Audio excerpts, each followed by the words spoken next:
Hi. I want to tell you a short story about forgetting what I know. So, I had a really horrible flu in late February, early March.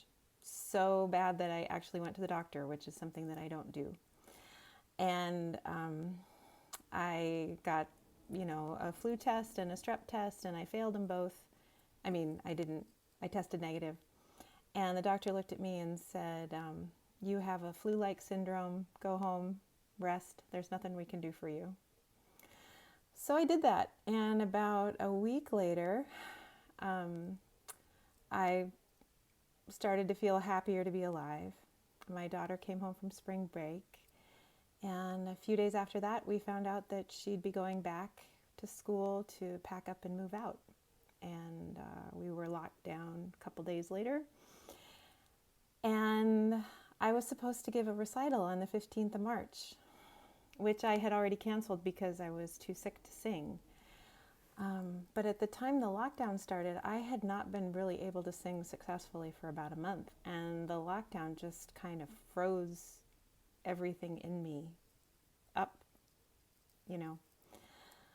And I was really miserable, really miserable.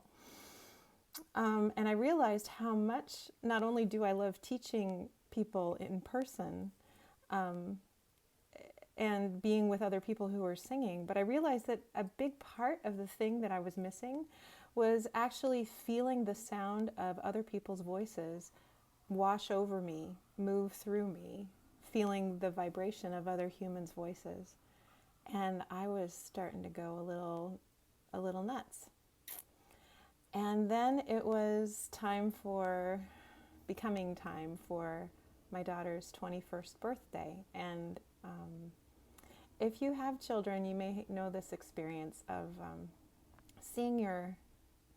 hearing your child say or seeing them do something, and it's just so familiar.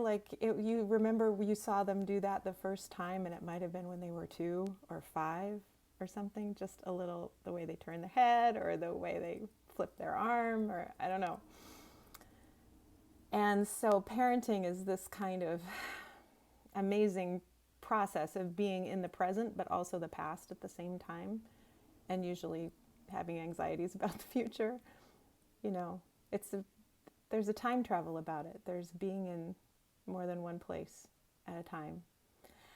And I was thinking about her 21st birthday, and I just started to remember all of the hours that I spent nursing her and comforting her, and how unhappy she was to be on the planet for the first few months. This was not what she expected. And there were many hours spent humming to her and carrying her and just loving her up and trying to convince her that this is really not going to be that bad. It's going to be okay. And I thought, geez, I really need somebody to swaddle me and put me on their shoulder and sing to me. Where is my giant parent right now to pick me up and do that? And a little voice in the back of my head said, singer? You know? Mm-hmm. You? And I thought, oh, God. And I just put my hand on my chest and I sighed. And if you do this with me now and you just say good morning or good evening, you can feel your voice vibrate your sternum under your hand. You can feel your voice vibrate through your chest cavity. And it's a soothing and good thing. And after realizing that I needed to be my own savior, I thought, okay, well, I still feel like crap, but I'm going to try to hum.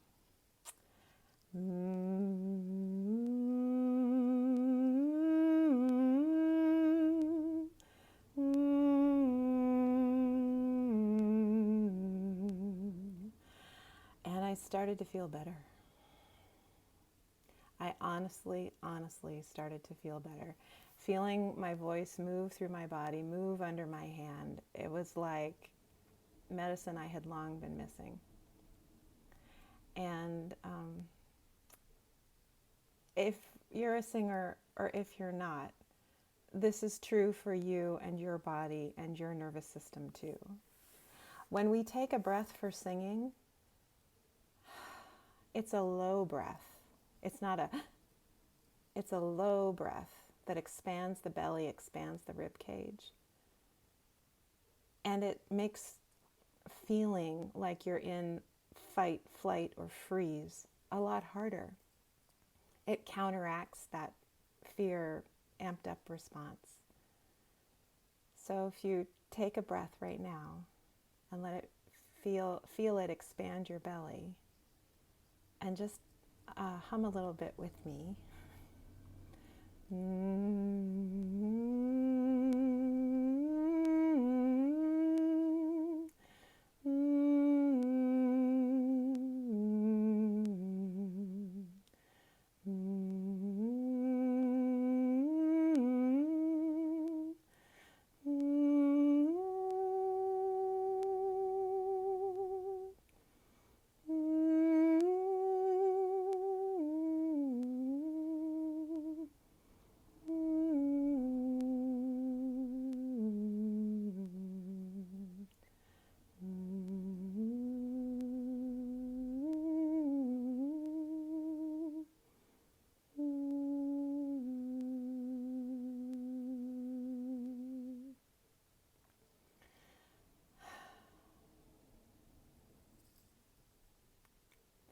Thank you. Now, do I know that that was perfectly in tune? I don't. Does it matter? Not really. Because it's about making sound. It's about making a sound and being present to the sound you're making, and making it even if the first sound you make is kind of warbly and gross. Both of my first sounds were warbly and gross, but you just keep going. And I'm saying this as much for me as I might be for you, because I'm one of the first people to stop when it sounds, oh God, that's bad, when it's my own singing. So thank you for humming. If you'd like a couple of hums, follow the link below and I'll send you them through the email.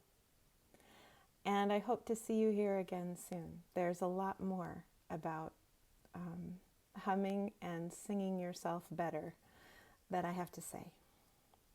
So thanks for listening. Take good care.